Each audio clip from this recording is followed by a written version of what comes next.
All right, then for question 2, it says Annie is starting her first job. She will earn a salary of 26,000 in the first year, and her salary will increase by 3% every year. Calculate how much Annie will earn in her 5th year of work. Now, this type of problem is more of a geometric progression sort of problem. And here we use our formula that, I think we use the formula UN. That's the terminology that we is equal to ARN minus 1. Now that comes from our geometric formulas, where UN is the amount that you earn in a specific time or one of the sequence of numbers.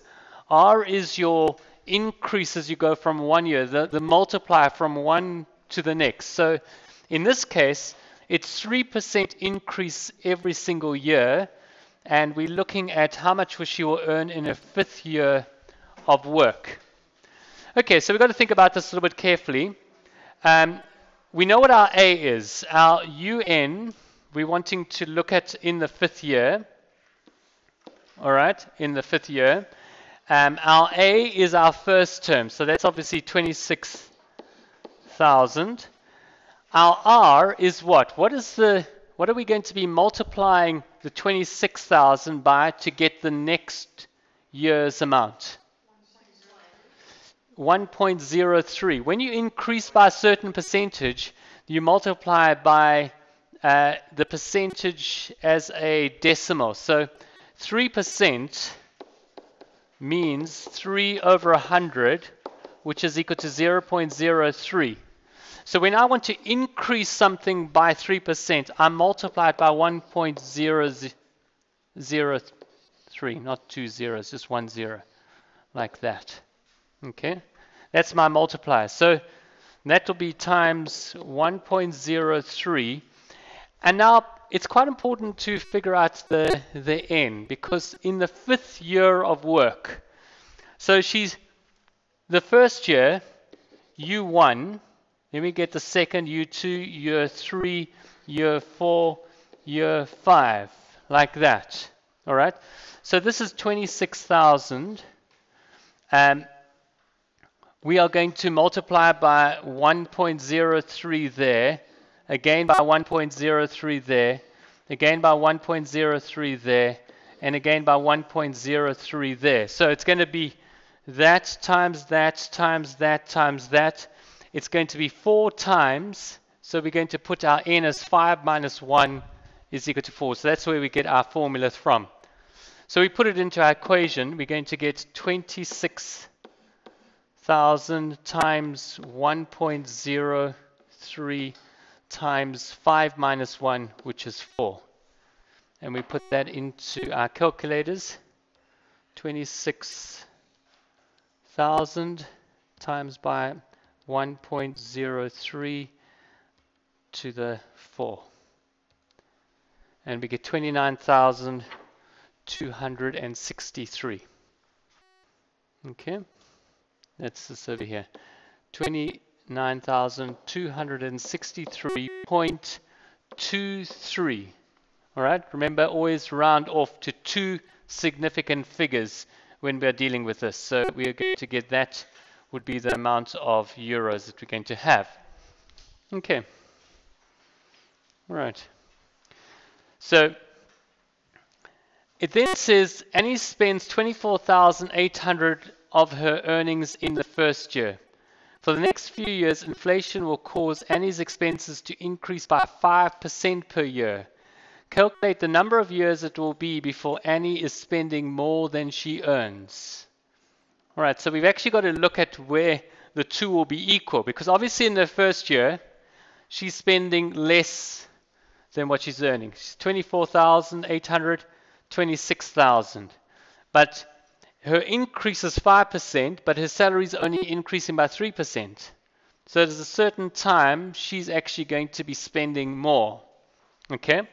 So we're going to need to find where the two intersect between these. So let me just bring this up here.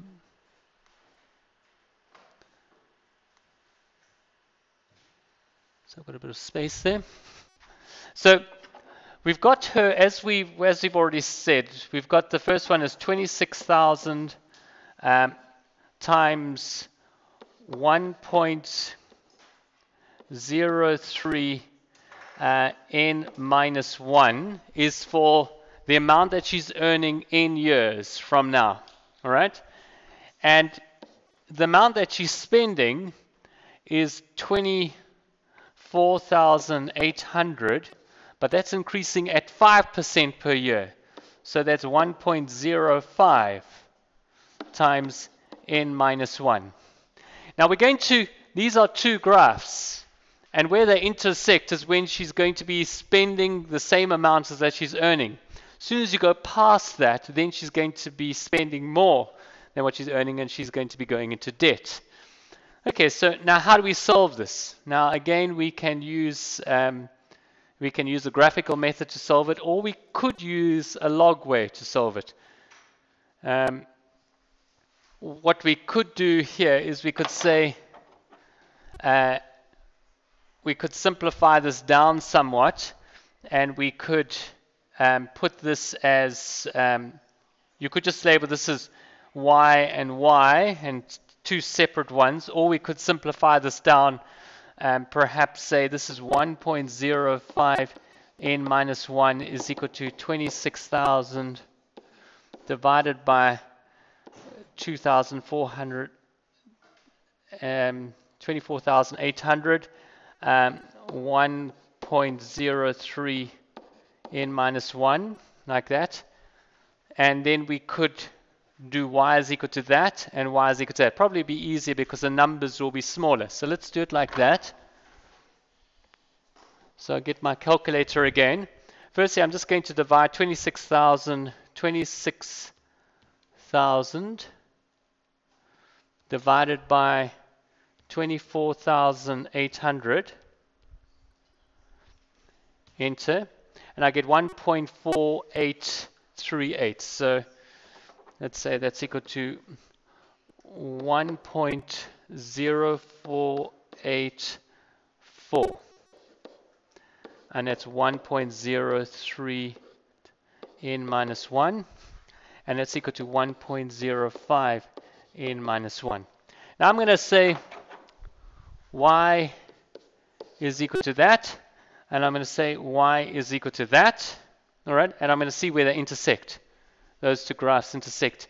And that will give me a value for this n, where the two intersect, because I'm going to put that as the other variable. So we can go here, we can say, go to my y equals. I can clear these. So let's go back. So we got y is equal to 1.05 to the brackets x minus 1. That's 1. And I've got this one over here, 1.0484 times 1.03 to the x minus 1. All right. Now, obviously, this over here is going to be around about 1. It's going to intersect quite quickly. I mean, I have got these. I'm going to need to change these. So I'm going to start my x minimum. Let's start that at 0 just to start, and I'll go up to, let's go up to, I don't know, 10. Let's just see if that works. And the y minimum, let's start that at 0 also and go to 3 and see how that works. We've got our one graph and we've got our other graph. So it's intersecting somewhere over there. I'm going to have to bring that in. So it's, let me make this y smaller. So I go back to my window and let's make that for my y, I'm going to go from say 1 to 2. Let's try that. And let's graph that.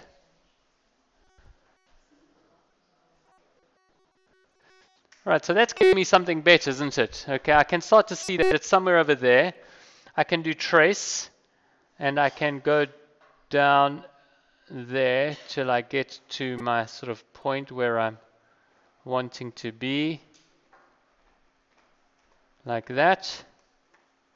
Then I can do zoom, and I'm going to zoom in